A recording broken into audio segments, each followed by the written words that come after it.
3 शहरी और 2 गांव की बेटियां। विमला अपने पति राजेश और 5 बेटियां कोमल, पायल, साक्षी, जानवी, अनीता के साथ एक छोटे से घर में रहकर बड़ी गरीबी में अपना जीवन बिता रही थीं। राजेश उसी गांव में ईंटें बनाने वाली भट्टी में काम करता था। एक दिन शाम में राजेश की 3 छोटी बेटियां साक्षी, जानवी, अनीता दौड़ते हुए अपने परीक्षा का रिजल्ट लेकर अपने घर आती हैं। माँ जी, पिताजी, देखिए हम तीनों बहनें 12वीं में पास हो गए। क्या मेरी तीनों बेटियां पास हो गईं? अरे वाह वाह वाह! खूब तरक्की करो मेरी बेटियों, इसी तरह अपने जीवन में कामयाब होती जाओ। पिताजी, हम अपनी आगे की पढ़ाई शहर जाकर करना चाहते हैं। बिटिया, शहर की कॉलेज में पढ़ाई करने के लिए बहुत पैसे लगते हैं और तुम तो अपनी परिस्थिति जानती ही हो ना। बेटियों, मैं तुम्हें आगे नहीं पढ़ा पाऊंगा अब। हमें आगे पढ़ाई करने दीजिए ना पिताजी। नहीं बिटिया, हम तुम्हें आगे नहीं पढ़ा सकते। हमारी हैसियत ही नहीं है तुम्हें आगे पढ़ाने की। जितना हमारे बस में था हमने तुम तीनों को उतना पढ़ा दिया, अब और नहीं।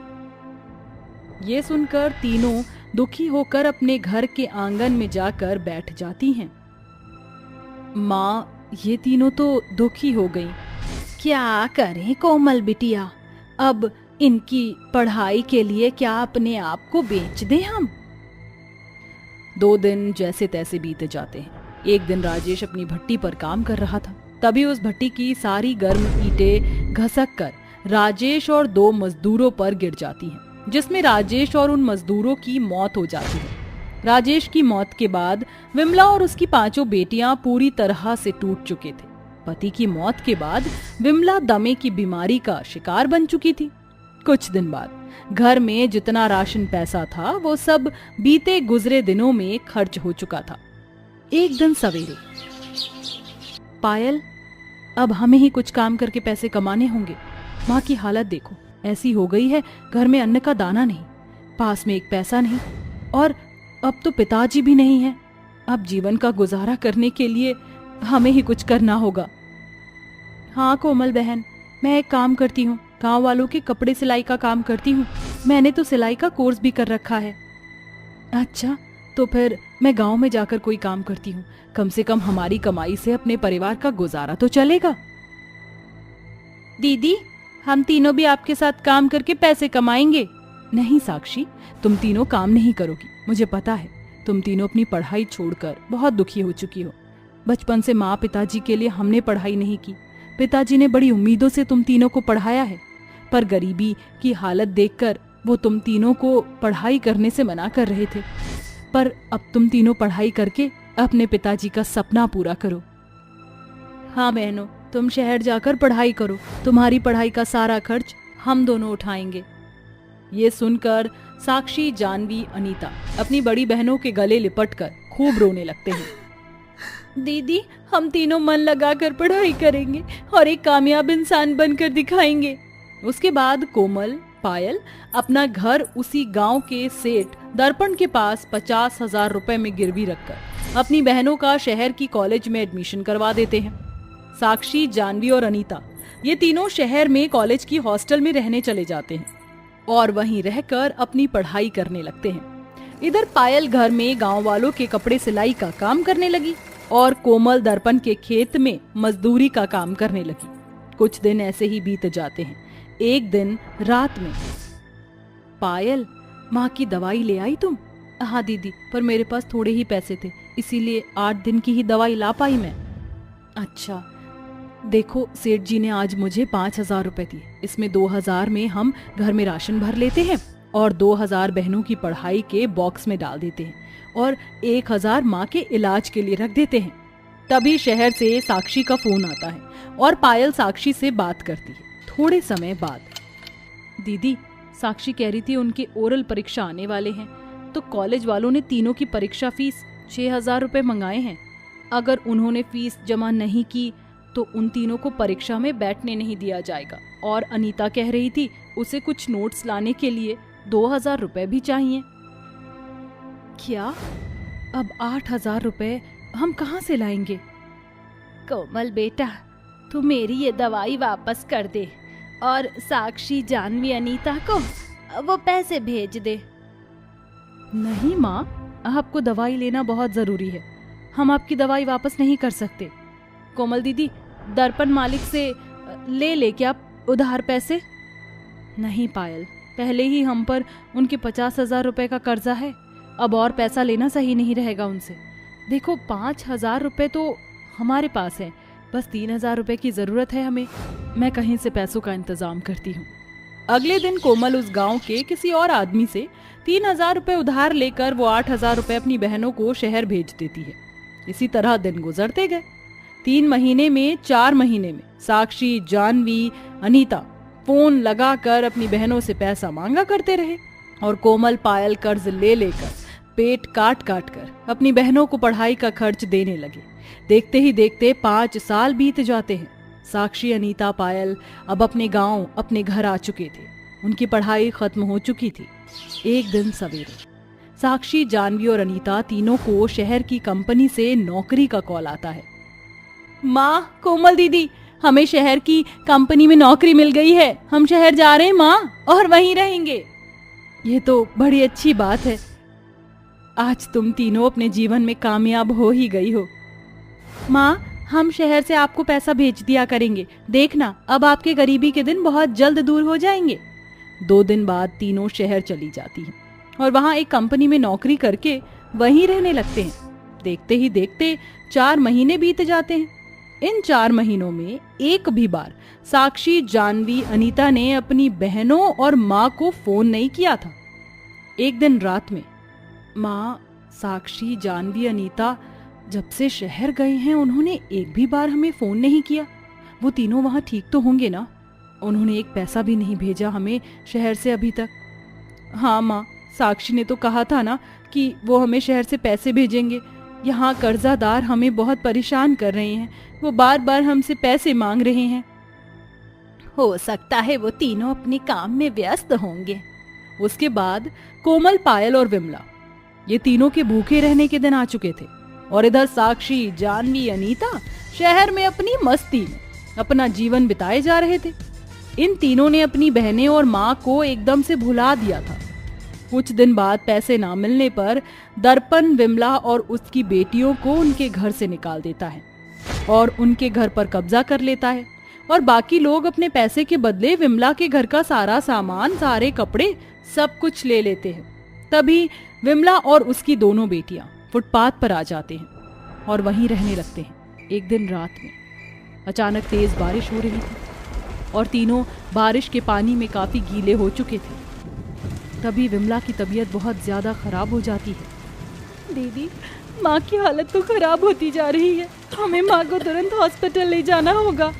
पायल, हमारे पास तो पैसे ही नहीं है, हम कैसे ले जाए माँ को हॉस्पिटल? मैं एक बार साक्षी को फोन लगा कर देखती हूँ, शायद इस बार उसका फोन लग जाए। कोमल साक्षी को फोन लगाती है तो इस बार साक्षी का फोन लग जाता है, पर साक्षी फोन उठाती ही नहीं। तभी जैसे तैसे कोमल, पायल अपनी बीमार बूढ़ी माँ को हॉस्पिटल ले जाने लगते हैं, पर जैसे ही वो हॉस्पिटल पहुंचते हैं तभी विमला की सांसें हमेशा के लिए बंद हो जाती हैं। ये देखकर पायल, कोमल जोर जोर से रोने लगते हैं। 2 दिन बाद कोमल, पायल बीमार फुटपाथ पर पड़े थे। तभी साक्षी, जानवी, अनीता तीनों शहर से अपनी कार में गांव आते हैं।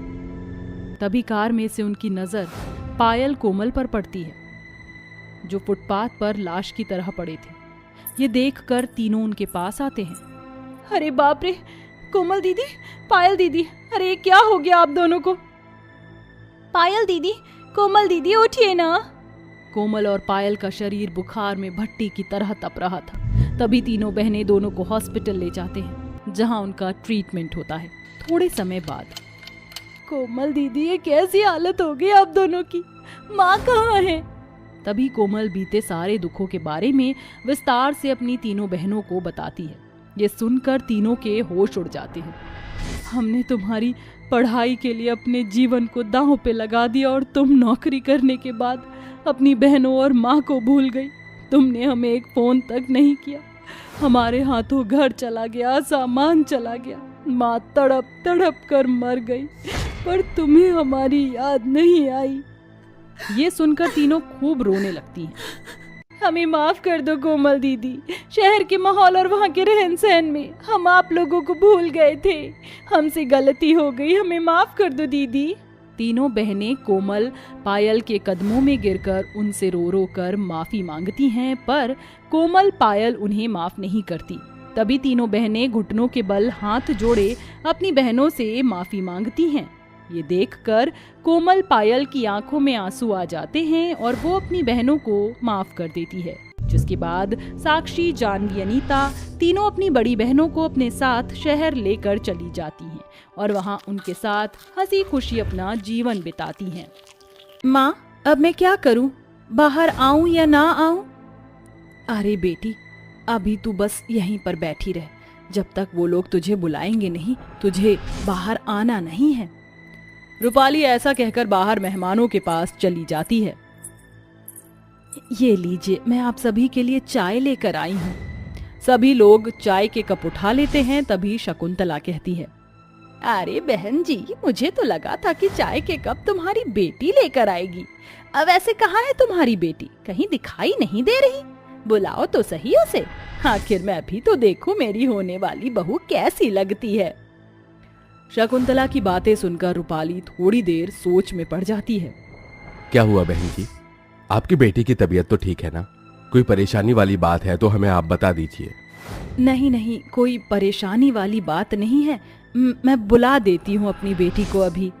रूपाली तुरंत ही अपनी बेटी निशा को आवाज लगा देती है। निशा जैसे ही सभी मेहमानों के सामने आती है, सभी उसे देखते ही रह जाते हैं। अरे क्या यही है वो लड़की जिससे आप मेरे बेटे का रिश्ता करवाना चाहती हो? बहन जी, आपकी बेटी के हाथ कुछ ज्यादा ही बड़े हैं और मैं इतने बड़े हाथ वाली लड़की से अपने बेटे की शादी तो नहीं करवा सकती। पता नहीं आपकी बेटी घर के काम काज सही से करती होगी या नहीं। बहन जी, आप ये कैसी बातें कर रही हो? ऐसा कुछ नहीं है। मेरी बेटी के हाथ बेशक लंबे हैं, लेकिन वो घर के सारे काम कर लेती है, उसे सब कुछ आता है। अगर आपने मेरी बेटी से अपने बेटे की शादी करवा दी तो मेरी बेटी आपके पूरे घर को अच्छे से संभाल लेगी और सब लोग खुश रहेंगे। तभी शकुंतला का बेटा अमित कहता है, नहीं माँ, अगर आप एक बार को सोचते भी हो कि मैं इस लड़की से शादी कर लूं तो नहीं, ऐसा नहीं हो सकता। मैं इस लड़की से शादी नहीं करूंगा। अरे जरा सोचो, अगर ये लड़की मेरे साथ चलेगी तो कैसा लगेगा? सब लोग मेरी बेइज्जती करेंगे। चलिए, बहुत हुआ, अब यहाँ से चलते हैं। अमित इस प्रकार से बेचारी निशा की बहुत ज्यादा बेइज्जती करके वहां से चला जाता है, जिसके चलते निशा और रूपाली भी कुछ नहीं कर पाते। निशा बहुत उदास हो जाती है और अपने कमरे में चली जाती है, जहां सभी मेहमानों के जाने के बाद रूपाली अपनी बेटी से मिलने उसके कमरे में आती है और कहती है, तुम परेशान क्यों होती हो? देखो, परेशान होने की कोई बात नहीं है, ऐसे तो चलता ही रहता है। देखना, बहुत जल्द तुम्हारे लिए बहुत अच्छे घर से रिश्ता आएगा और तुम बहुत खुश रहोगी, ये मेरा तुमसे वादा है। रूपाली ऐसा कहकर अपनी बेटी को झूठा दिलासा दे देती है, लेकिन ऐसा कुछ नहीं होता। जब भी कोई रिश्ता देखा जाता तो हर कोई निशा के लंबे हाथों की वजह से रिश्ते के लिए मना कर देता है। ऐसे ही काफी समय बीत जाता है और इस बार रूपाली ने अपनी बेटी की शादी करने के लिए ठान ली थी। चाहे जो हो जाए, मैं अपनी बेटी की शादी करवा कर ही रहूंगी। अब तो मुझे कोई नहीं रोक सकता। रूपाली के घर पर उसकी बेटी को देखने के लिए मेहमान आते हैं, लेकिन इस बार रूपाली अपनी बेटी को किसी भी कीमत पर मेहमानों के आगे आने ही नहीं देती और बातें घुमाकर रिश्ते को पक्का कर देती है, जिसके बाद दोनों परिवारों के बीच शादी की रस्में शुरू हो जाती हैं। देखते ही देखते वो दिन भी आ जाता है जिस दिन निशा शादी करके अपने पति के साथ अपने ससुराल पहुंच जाती है, जहां उसकी सास उसका गृह प्रवेश करती हैं। आओ बहू, घर के अंदर आओ, इस घर में तुम्हारा स्वागत है। घर के अंदर आते ही चांदनी को निशा के लंबे हाथ और उसका काला चेहरा दिखाई देता है। निशा, ये तुम्हारे हाथ इतने लंबे क्यों हैं? अरे मैंने तो सुना था कि कानून के हाथ लंबे होते हैं, लेकिन यहाँ तो मेरी बहू के हाथ लंबे हैं। और देखो तो सही, बिल्कुल कोयले की तरह काली है। कहीं तुम किसी कोयले की खदान में तो नहीं रहती थी? चांदनी अपनी बहू के लंबे हाथों का और उसके काले रंग का मजाक उड़ाकर बात को टाल देती है, लेकिन उसके बेटे को अपनी पत्नी निशा के लंबे हाथ और उसका काला रंग जरा भी पसंद नहीं आता। जिस धोखाधड़ी में मेरी शादी तुमसे हुई है, उसके चलते मैं तुम्हें अपनी पत्नी किसी भी कीमत पर स्वीकार नहीं कर सकता। मुझे बताया गया था कि मेरी पत्नी बहुत सुंदर और परफेक्ट है, लेकिन एक तो तुम काली, ऊपर से तुम्हारे लंबे हाथ। मैं तुम्हें अपनी पत्नी का दर्जा कभी नहीं दे पाऊंगा, इसलिए इस बिस्तर पर मैं सोऊंगा और तुम नीचे बिस्तर बिछाकर सोओगी। पहले दिन से ही दोनों पति पत्नी एक दूसरे से अलग अलग सोना शुरू कर देते हैं। ये सब देखकर बेचारी निशा को बहुत दुख होता है, लेकिन अब वह कुछ कर नहीं सकती थी। इसी के चलते कुछ समय बीत जाता है और अब युवराज निशा से छोटी मोटी बातों पर भी लड़ने झगड़ने लगता है। कभी मेरा पर्स मेरी सही जगह पर नहीं होता, तो कभी मेरा लैपटॉप कहीं और होता है। अरे तुमने क्या ठेका ले रखा है मेरी हर एक चीज को छूने का? आइंदा अगर तुमने मेरी किसी भी सामान को हाथ लगाया तो मुझसे बुरा कोई नहीं होगा। आप ये कैसी बातें कर रहे हो? मैं आपकी पत्नी हूँ और आपकी सभी चीजों का ध्यान रखना मेरा कर्तव्य है। किसने बोला कि तुम मेरी पत्नी हो? कान खोलकर मेरी बात सुन लो, तुम मेरी पत्नी नहीं हो और अब चली जाओ मेरी नजरों के सामने से। मैं तुम्हें देखना भी नहीं चाहता। युवराज निशा को अपने पास से भगा देता है। उसी रात वह एक बहुत सुंदर और गोरी लड़की से शादी करके उसे घर ले आता है। ये तूने क्या किया? तेरी तो पहले ही एक शादी हो चुकी है और अब तू दूसरी शादी करके घर पर एक और बहू ले आया। हाँ माँ, मैं तनीषा से बहुत प्यार करता हूँ। कम से कम तनीषा आपकी पसंद की लड़की से खूबसूरत तो है, और ये मेरे साथ चलती हुई अच्छी भी लगेगी। जिससे आपने मेरी शादी करवाई है उसके साथ तो मैं एक पल भी खड़ा नहीं हो सकता। ये सुनकर निशा अपने दिल पर पत्थर रखकर अपनी गोरी सौतन का स्वागत करती है और उसका अच्छे से गृह प्रवेश भी करती है। आओ, तुम्हारा इस घर में स्वागत है। चलो, कोई तो है जिसे इस घर के अंदर उसकी सही जगह मिलेगी। गृह प्रवेश के बाद बेचारी निशा रोते हुए अपने कमरे में पहुंच जाती है। उसे बहुत दुख होता है। वहीं तनीषा बहुत ज्यादा घमंडी लड़की थी। उसे अपनी खूबसूरती का बहुत घमंड था। अरे, तुम यहाँ मेरे कमरे में क्या कर रही हो? ये मेरा और युवराज का कमरा है। चलो यहाँ से बाहर निकलो। और सुनो, जाने से पहले मेरे थोड़े पैर दबा के जाना। मेरे पैरों में बहुत दर्द हो रहा है। जैसे ही निशा अपने लंबे काले हाथों से तनीषा के पैर दबाने वाली होती है, तभी तनीषा उसे कहती है, छी छी छी छी छी, दूर रखो अपने ये गंदे काले हाथ। मेरे शरीर को छूने की जरूरत नहीं है, वरना मेरा शरीर भी तुम्हारी तरह काला हो जाएगा। और चली जाओ यहाँ से, तुम्हारी गंदी शक्ल कोई देखना भी नहीं चाहेगा। तनीषा के इस तरह बोलने पर बेचारी निशा वहां से चली जाती है। ऐसे ही धीरे धीरे तनीषा घर में सभी को बहुत ज्यादा परेशान करती है। वो किसी से भी इज्जत से बात नहीं करती, यहाँ तक कि वो अपनी सास चांदनी से भी बहुत ज्यादा बदतमीजी से बर्ताव करती है। वहीं दूसरी तरफ तनीषा का लाइफस्टाइल बहुत ज्यादा अलग था। उसे छोटे कपड़े पहनना इतना पसंद था कि वह युवराज की भी एक नहीं सुनती थी। एक दिन कपड़ों के चलते उनके बीच में बहुत ज्यादा लड़ाई हो जाती है। मैंने तुम्हें कितनी बार कहा है, जब बाहर निकलती हो तो थोड़ा सही कपड़े पहनकर निकला करो। आजकल का जमाना ठीक नहीं है। तुम होते कौन हो मेरे लाइफस्टाइल के बारे में बोलने वाले? देखो, मैंने तुमसे शादी इसलिए नहीं की थी कि तुम मेरे लाइफस्टाइल को चेंज करो। मेरा जैसा मन करेगा मैं वैसा पहनूंगी और वैसे ही रहूंगी। और अब बहुत हुआ, अब मैं तुम्हारे साथ नहीं रह सकती। मैं तुम्हें छोड़कर जा रही हूँ। तनीषा उसी दिन युवराज को छोड़कर चली जाती है। युवराज को इसका बहुत ज्यादा दुख होता है। वो अपने कमरे में रो रहा होता है, तभी वहां निशा आती है और युवराज को संभालने की कोशिश करती है।